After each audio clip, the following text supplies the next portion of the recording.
través de la señal de Radio Nuevo Mundo, presentamos el programa Academia Libre, un espacio que sintoniza con la actualidad educacional, el desarrollo científico y el mundo de las artes. Aquí la Universidad Pública pone sus micrófonos al aire. Con ustedes, David Evia.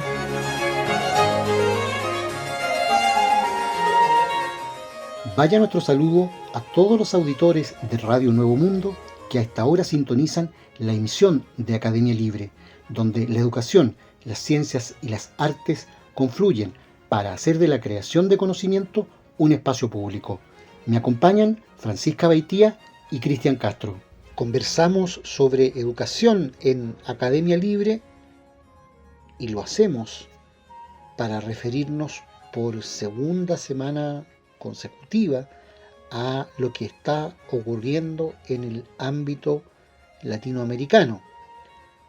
En la oportunidad anterior nos dedicamos concretamente a analizar una serie de controversias que estaban teniendo lugar en México a propósito de los nuevos textos de estudio y las reformas educativas en marcha. Ahora vamos a hablar sobre la aguda situación que está teniendo lugar en Brasil en este mismo plano. El último informe Education at a Glance de la Organización para la Cooperación y el Desarrollo Económico, OCDE, que evalúa los datos y las políticas educativas en todo el mundo, publicado recientemente, presenta una imagen muy compleja de Brasil. De hecho, el gigante latinoamericano es descrito como uno de los países con los niveles más bajos de gasto en educación básica, un alto índice de jóvenes que ni trabaja ni estudia y una falta de interés por la educación técnica, es decir, aquella que prepara para el mercado laboral. De los 45 países analizados, Brasil está entre los 5 con menor porcentaje de alumnos matriculados en formación profesional, un 11%, frente a la media de los países de la OCDE, que es de 44%. El estudio revela también que el país sudamericano tiene una elevada tasa de jóvenes entre 18 y 24 años que ni estudia, como decíamos, ni trabaja y son los llamados niní. Alrededor del 24,4% se encuentra en esta situación, mientras que en los países desarrollados la tasa es de apenas el 14,7%.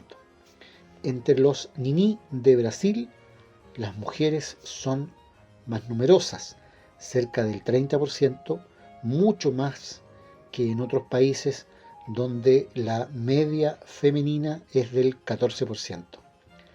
Esta última cifra se explica sobre todo por las grandes desigualdades sociales que afectan al país, donde muchas mujeres pobres son también madres solteras. Según Raquel Souza, coordinadora del Instituto Unibanco, para garantizar a esta población el derecho a proseguir sus estudios y entrar en el mercado laboral, necesitamos redes de apoyo a las mujeres. La creación de guarderías es una de las soluciones, sostiene. Hasta ahora, las políticas públicas han preferido invertir en la parte final del currículo escolar, es decir, en las universidades, favoreciendo, por ejemplo, el acceso mediante cuotas a las personas que plantean una situación de discriminación. El problema es que hay que llegar a la universidad, pero en la escuela primaria pública, que debería ser el trampolín para los talentos del futuro, las inversiones siguen siendo muy bajas. Según el informe de la OCDE, Brasil figura entre las naciones que menos invierte en la enseñanza primaria, $3.583 anuales por estudiante, frente a los $10.949 de media de los demás países. La reducción del tiempo que los niños pasan en la escuela es también una de las razones por las que el país latinoamericano gasta menos. En naciones como Australia y Dinamarca, los niños tienen hasta un 50% más de horas de clase en la primaria que en Brasil, donde la media es apenas de unas 4 horas diarias. El año 2021, Brasil participó por primera vez en la evaluación del Progress in International Reading Literacy Study, que mide las competencias lectoras de los alumnos y analiza si son capaces de identificar información, interpretar, articular ideas y analizar críticamente el contenido de los textos. En comparación con los otros 43 países participantes que hicieron las pruebas en el cuarto año de la primaria, Brasil se llevó una media de 419 puntos en una escala de 0 a 1000. Fue la puntuación más baja, que situó al país latinoamericano incluso por detrás de Uzbekistán y Azerbaiyán, y empatado con Irán, Kosovo y Omán. Sobre todo, este nivel mostró cómo la diferencia social en Brasil es un parámetro que pesa mucho en los resultados. Los niños de entornos socioeconómicos más altos obtuvieron una media de 546 puntos, mientras que los más pobres se llevaron solo 390. Y si las condiciones sociales afectan a casi todos los países, las investigaciones han demostrado que en Brasil tienen un impacto mucho mayor, como explica Ernesto Faria, director ejecutivo de Interdisciplinariedad y Evidencia en el Debate Educativo, IEDE, quien señala: a nuestros alumnos en situación de vulnerabilidad les va mucho peor que a los alumnos en situación de vulnerabilidad de otros países. En un comunicado, el Ministerio de Educación reconoce que el escenario es desafiante y afirma que ha estado trabajando en los últimos años en políticas dirigidas a la educación básica y a la alfabetización de profesores en diferentes áreas. Uno de ellos es el programa Niño Alfabetizado, que prevé una inversión de 1.000 millones de reales, unos 200 millones de dólares hasta 2023, y otros 2.000 millones de reales, o sea, 400 millones de dólares en los próximos 3 años. Desde el Ministerio, el programa ya ha sido suscrito por 5.390 ciudades brasileñas, es decir, el 96,8% del total previsto.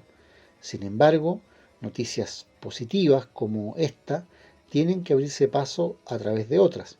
El pasado mes de agosto, la Secretaría de Educación del Estado de São Paulo había anunciado que a partir de 2024 dejaría de utilizar el material didáctico y pedagógico proporcionado por el Programa Nacional de Libros de Textos del Ministerio, dando preferencia a los contenidos digitales producidos por el propio Estado. La decisión suscitó polémica y la Secretaría de Educación acabó volviendo sobre sus pasos. Pocos días después, sin embargo, la prensa brasileña reveló que el material didáctico distribuido en las escuelas de San Pablo estaba lleno de errores groseros. En las diapositivas de historia y ciencias que se mostraban en clases, se afirmaba que la depresión, el Alzheimer y el Parkinson son enfermedades que pueden transmitirse a través del contacto con agua contaminada. Y también que Jânio Quadros, como alcalde de la ciudad de San Pablo, había aprobado una ley que prohibía llevar bikinis en las playas. Lástima, sin embargo, que la capital de San Pablo no esté en la costa y por tanto no tenga playas. Los errores, según la Secretaría de Educación, se han corregido desde entonces, pero ha quedado la perplejidad entre muchos padres sobre cómo se supervisa el contenido educativo de las escuelas públicas. Hasta aquí, digamos que las brechas de puntaje entre ricos y pobres en Brasil son bastante grandes, pero además bastante parecidas a las que se presentan en Chile. Y esto último que acabamos de señalar, es decir, los graves errores descritos para los textos de estudio, se parecen a los que ya mencionábamos la semana anterior para los libros de clases que se están implementando y distribuyendo en México. También creó polémica hace algunos días la primicia del diario O Estado de Sao Paulo, que desvelaba cómo el gobierno de Lula había cedido un espacio estratégico en el sector educativo a un grupo vinculado al multimillonario Jorge Paulo Lemann.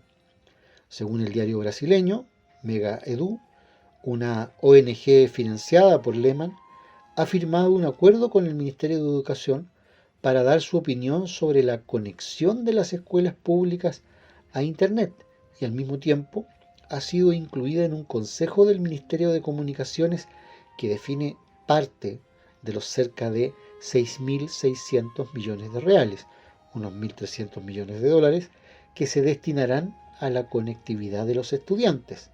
Lemann es el 65º hombre más rico del mundo, según el índice de multimillonarios de Bloomberg, con un patrimonio neto estimado en 26.200 millones de dólares. El empresario es también uno de los mayores accionistas de la cadena brasileña Lojas Americanas o simplemente Americanas. En sus más de 3.600 tiendas repartidas por todo Brasil, vende de todo, desde teléfonos móviles hasta aperitivos. El pasado mes de enero, Americanas entró en suspensión de pagos tras un escándalo contable de 43.000 millones de reales, unos 8.300 millones de dólares.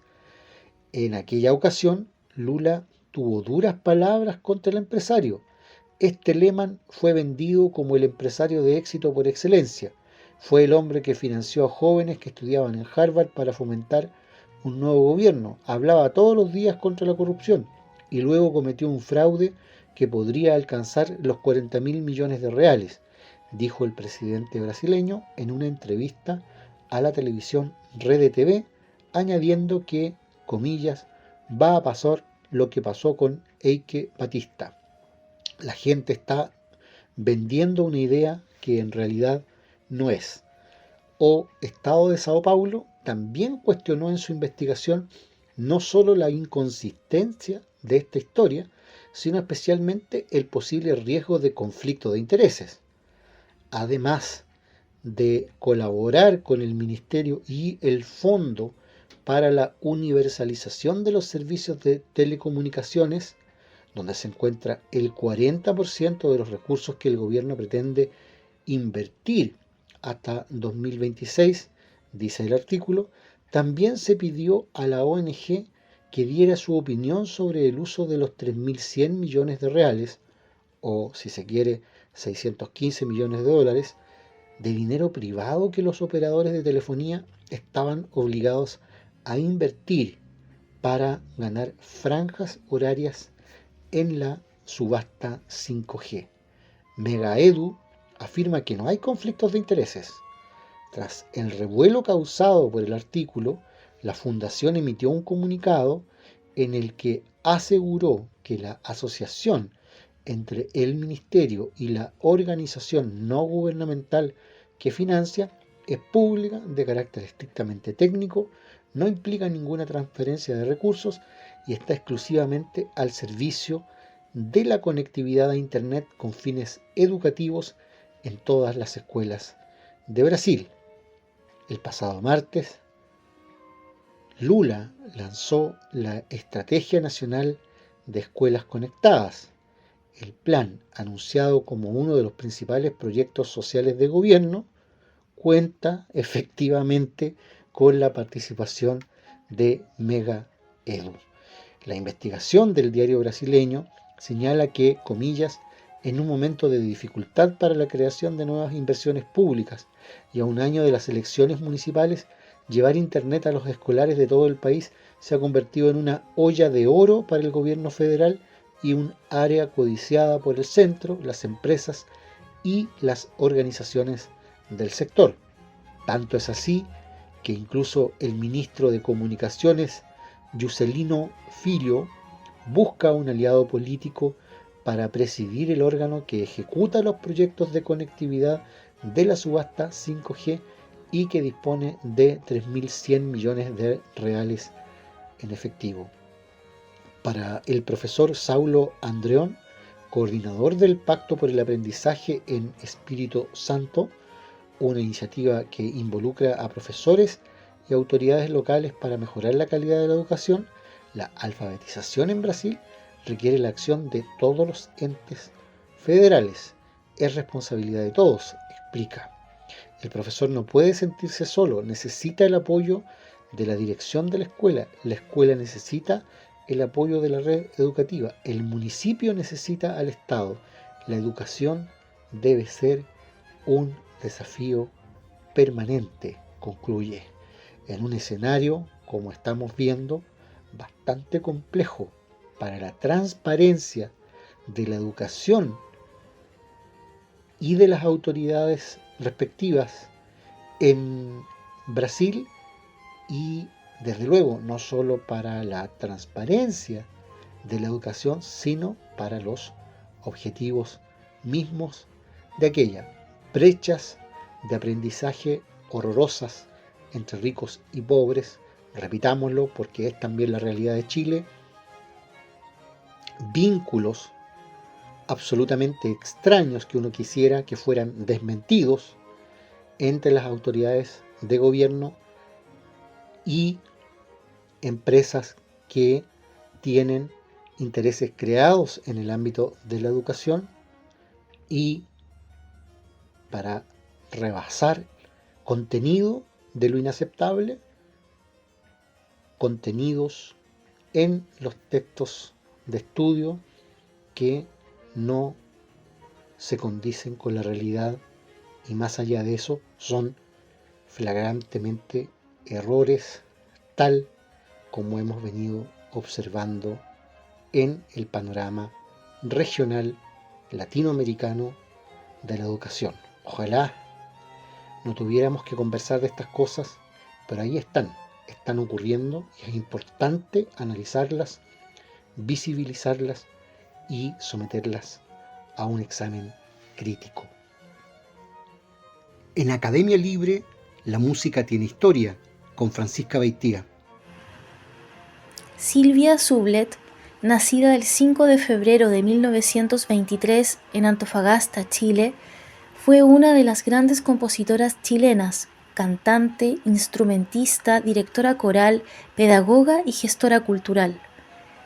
Ha sido considerada como una de las más significativas maestras chilenas, siendo mentora de muchas personas que escogieron el camino de la educación y la música. Su beta como educadora y gestora tuvo gran notoriedad, pues, primero, con solo 22 años de edad, fundó el coro mixto de la Pontificia Universidad Católica de Valparaíso. Posteriormente, cofundó y dirigió el conjunto de música antigua de la Pontificia Universidad Católica de Chile, continuando con la fundación del Instituto de Música de Santiago. Su vitalidad no se agotaría en el exilio tras el golpe militar de 1973, durante el cual fundó la Camerata Juvenil de Caracas. Y luego, ya de regreso, en la década de los 80, creó el Centro Musical San Francisco y la Cantoría San Francisco. Silvia Sublet nació en el seno de una familia vinculada a la música. Su abuela paterna, Rosa García Vidaurre, fue pianista y compositora. su madre, Isabel Asmussen Urrutia, pianista y cantante, y su padre, Luis Sublet García Vidaurre, gran apasionado de las humanidades, especialmente de la historia. Todo ello fue definiendo su inclinación artística, cultivando así las ansias constantes por el desarrollo del conocimiento y la difusión del saber. Sus primeras influencias musicales datan de su primera infancia, cuando oía a su madre interpretar en piano a Chopin y a otros autores. Asimismo, su pasión por la lectura se enfocó principalmente en el estudio del medioevo. Si bien Silvia nace en Antofagasta, prontamente se trasladó a Viña del Mar junto a su familia, ciudad donde se inició en la música, formando pequeños conjuntos musicales con sus familiares y amistades, haciendo los arreglos de canciones populares y enseñando las líneas melódicas de sus composiciones. Estudió en el Colegio de los Sagrados Corazones y aprendió teoría de la música y piano en la Academia de Bellas Artes. En 1939 comenzó a estudiar canto con Alina Piderit, realizando su primer proyecto coral en 1941, junto a sus compañeras, el Coro Femenino de Viña del Mar. Ante el éxito de convocatoria, luego creó el coro masculino en la Pontificia Universidad Católica de Valparaíso, y en 1945 creó el coro mixto de la universidad, abarcando repertorio renacentista, barroco y romántico. Estas experiencias demostraron su determinación para sostener los proyectos musicales que emprendió y la seriedad de sus estudios en interpretación del lied, la ópera, el oratorio y las cantatas. Escuchamos a continuación Isla, basado en el poema de Juan Guzmán Cruchaga, interpretado por Janet Pérez en voz y Alma Campbell en piano, y Pequeña suite para violín y piano, con Hernán Muñoz en violín y Alma Campbell en piano, de la compositora Silvia Sublet.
Escuchábamos Isla, basado en el poema de Juan Guzmán Cruchaga, interpretado por Janet Pérez en voz y Alma Campbell en piano, y Pequeña Suite para violín y piano, con Hernán Muñoz en violín y Alma Campbell en piano, de la compositora Silvia Sublet. Hablamos a esta hora en Academia Libre sobre actualidad en ciencia e investigación. Lo hacemos con Cristian Castro, quien nos proporciona cada semana las novedades en este plano. ¿Qué está pasando, Cristian, en materia de ciencia e investigación? Hoy hablamos en Academia Libre sobre paleoantropología, porque se ha confirmado un estudio que tuvo lugar en el año 2021 que señalaba que unas pisadas halladas en Nuevo México tienen entre 21.000 y 23.000 años, señalando que el ser humano ya habitaba el sur de Norteamérica milenios antes de lo que se creía. Un equipo de investigadores de Estados Unidos y Europa ha empleado las técnicas de radiocarbono o carbono 14 y luminiscencia simulada ópticamente para confirmar que las pisadas fosilizadas humanas en el Parque Nacional White Sands de Nuevo México y Estados Unidos tienen una antigüedad de entre 20.000 y 23.000 años. Los resultados de esta investigación estarían siendo publicados en la revista Science. Los autores ya habían publicado un estudio previo en el año 2021 sobre la datación de estas huellas en esta misma revista, con similares resultados, entre 21.000 y 23.000 años de antigüedad, que recibió múltiples críticas por parte de la comunidad científica. Ahora, en respuesta a la controversia generada, el equipo en el que han participado investigadores del Servicio Geológico de Estados Unidos afirma tener evidencias confirmadas con varias líneas de datación independientes que apuntan a la misma antigüedad aproximada. Esto demuestra, según los autores, que los humanos estuvieron presentes en el sur de Norteamérica durante el último máximo glacial.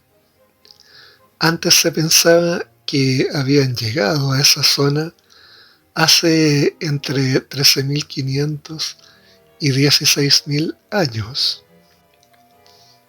Las pisadas humanas fosilizadas se formaron en lodo blando en los márgenes de un lago poco profundo que ahora forma parte de Alkali Flat, una gran zona de dunas en White Sands. David Bustos, administrador del programa de recursos del Parque Nacional, fue el primero en descubrir estas huellas en el año 2009. Bustos, junto a Matthew Bennett, un geólogo del Reino Unido, y otros científicos, comenzaron a estudiar más detalladamente el lugar en el año 2019. Según explica Kathleen Springer, investigadora y geóloga y coautora del trabajo, los resultados iniciales de radiocarbono del trabajo de 2021 fueron controvertidos porque la semilla de la planta acuática que utilizaron para fichar las superficies en las que quedaron marcadas las pisadas tienen el potencial de sufrir efectos de depósito de carbono que podrían comprometer la exactitud de la datación. Pero ahora en el nuevo estudio nos hemos centrado en el polen de coníferas porque estas especies, principalmente pinos, son plantas terrestres y no se ven afectadas por los efectos de depósito, ya que su carbono procede directamente de la atmósfera a través de la fotosíntesis, señala la investigadora.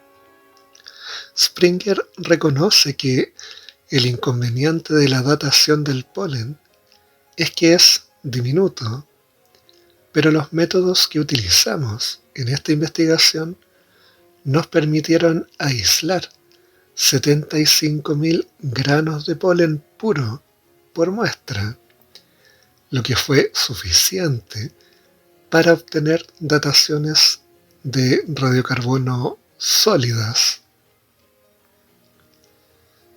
Además, se utilizó la datación por luminiscencia de los granos de cuarzo aislados de los sedimentos, lo que proporciona una verificación completamente independiente de las fechas por radiocarbono.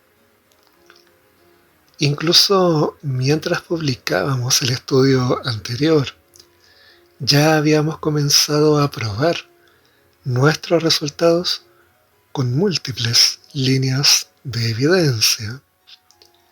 Confiábamos en nuestras dataciones originales, así como las sólidas pruebas geológicas, hidrológicas y estratigráficas, pero sabíamos que era fundamental un control cronológico independiente.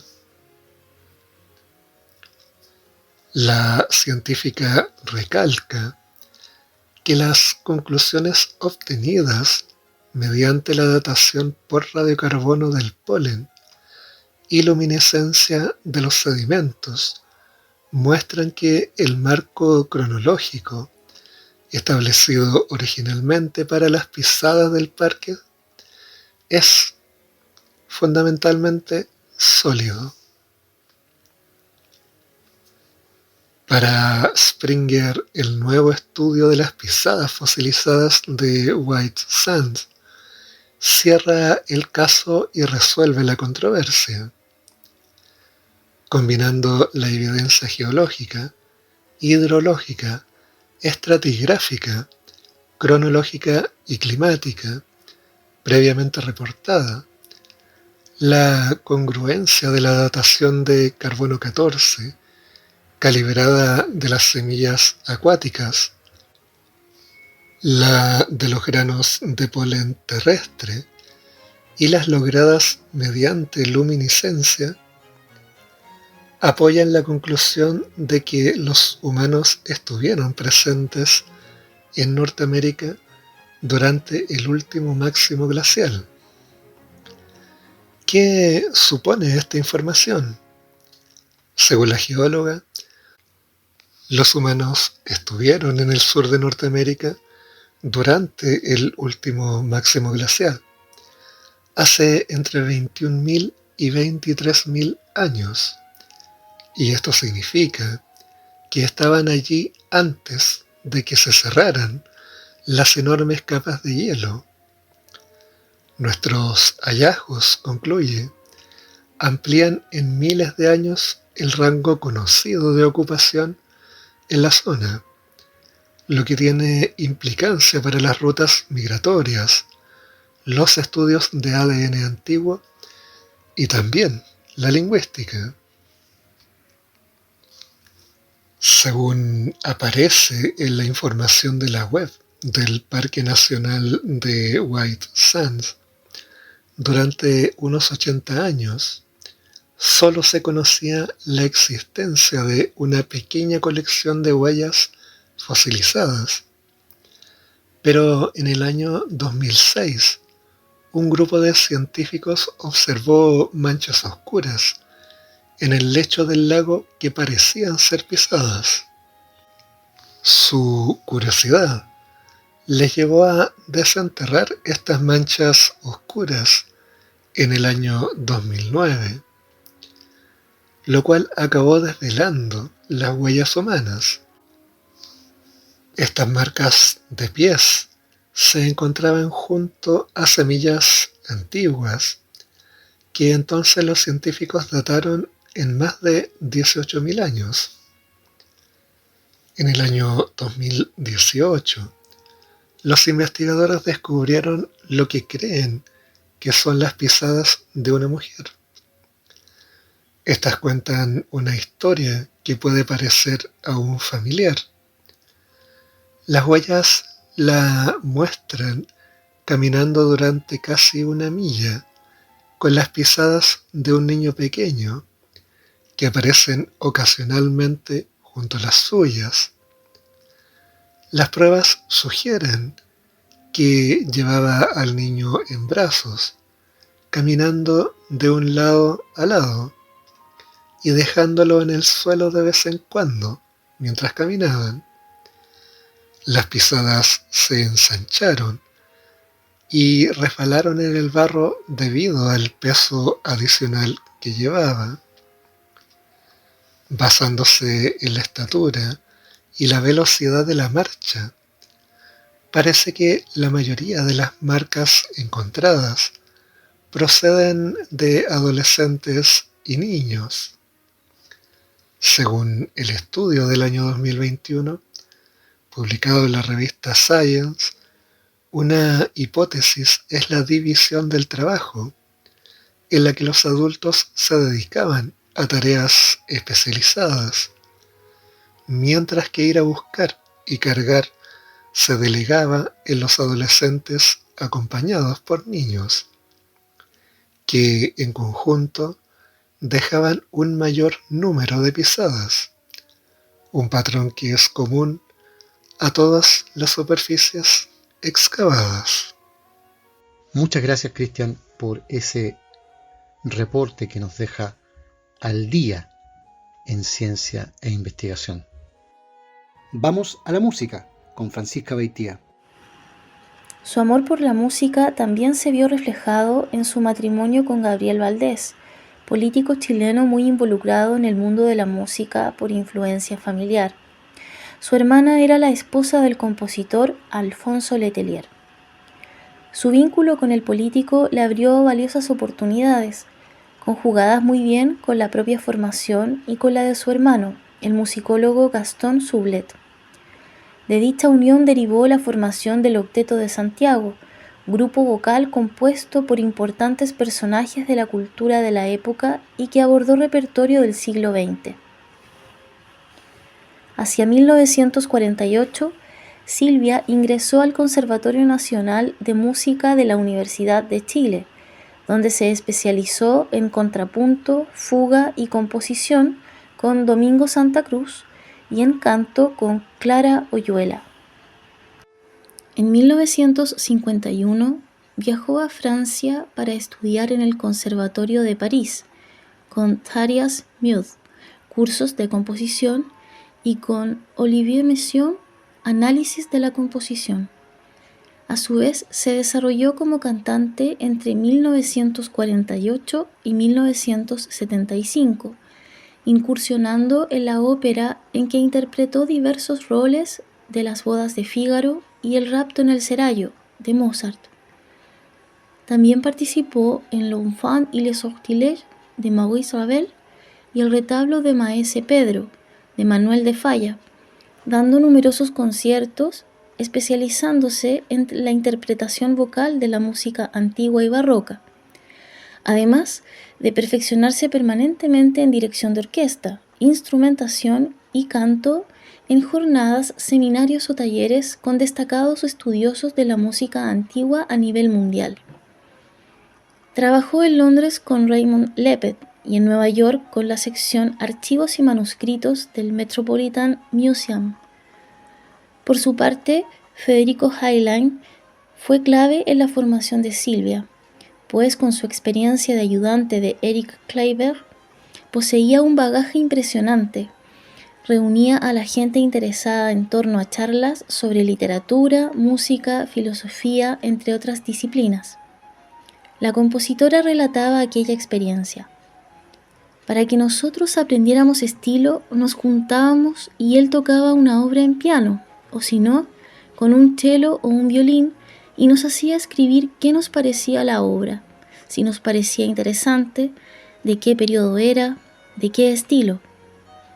Lo que nos ayudó enormemente a compenetrarnos en los estilos desde muy jóvenes. Federico era muy amigo mío, y él realmente fue mi maestro, porque yo ya había terminado el conservatorio, pero una cosa es terminar los estudios y otra es la práctica.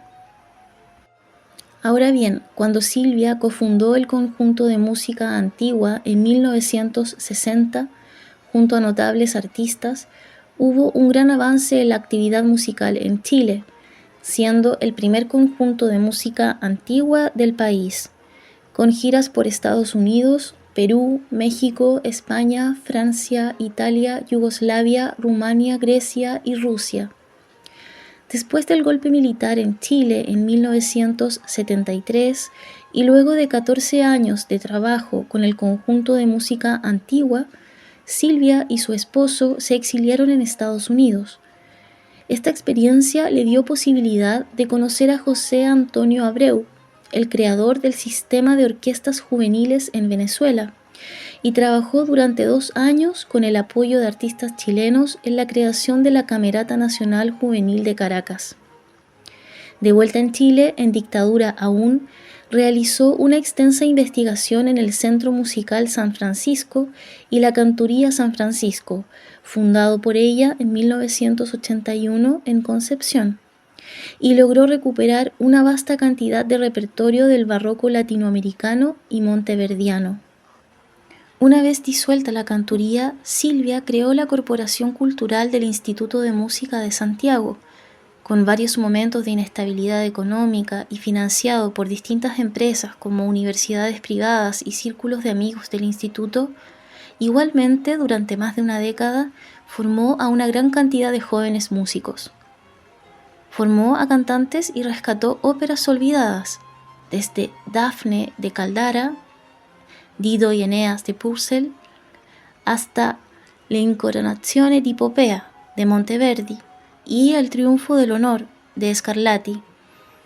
Se mantuvo activa hasta el final. A fines de 2016 dirigió el oratorio La leyenda de Jefté de Carissimi en el Teatro Oriente. Entonces tenía 94 años. 2 años después estrenó un nuevo conjunto, Kammermusik, pero además seguía componiendo y a fines de 2018 estrenó El Maleficio, obra para voz, cuerdas y maderas, en la Biblioteca Nacional, cuando ella y su hermano Gastón Sublet donaron sus partituras al Archivo de Música. En relación a los premios otorgados, obtuvo la medalla de oro Elizabeth Sprague Coolidge en 1964, otorgada por la Harriet Cohen International Music Award por Mejor Conjunto de Cámara del Año. El premio de la crítica en 1974, otorgado por el montaje El Descubrimiento de América en el Museo de Bellas Artes. El premio a la crítica del Círculo de Críticos de Arte de Valparaíso en 1997. Al año siguiente recibió la medalla de la música por el Consejo Chileno de la Música y en 2012 obtuvo la medalla centenario de la Pontificia Universidad Católica de Chile.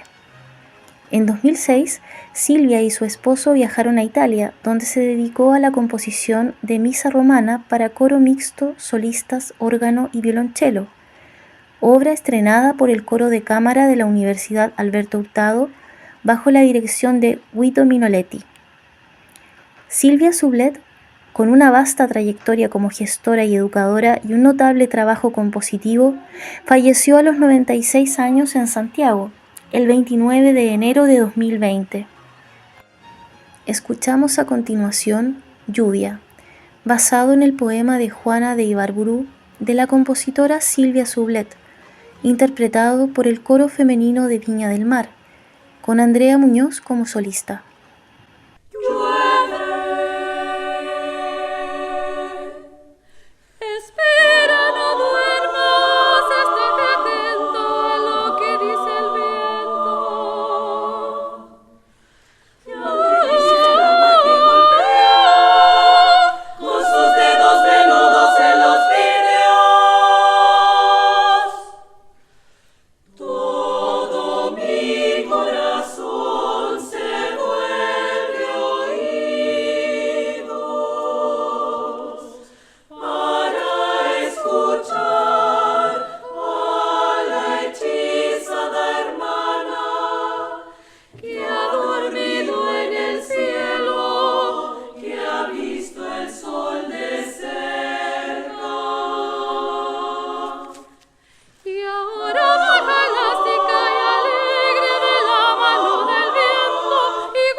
Escuchábamos Lluvia, basado en el poema de Juana de Ibarburu de la compositora Silvia Sublet, interpretado por el Coro Femenino de Viña del Mar, con Andrea Muñoz como solista. Concluye aquí, en Radio Nuevo Mundo, esta emisión de Academia Libre, un programa producido por la Comisión Ejecutiva de la Universidad. En los micrófonos, Francisca Beitía, Cristian Castro y David Evia. Agradecidos de su sintonía, nos reencontraremos con ustedes la próxima semana. Hasta entonces.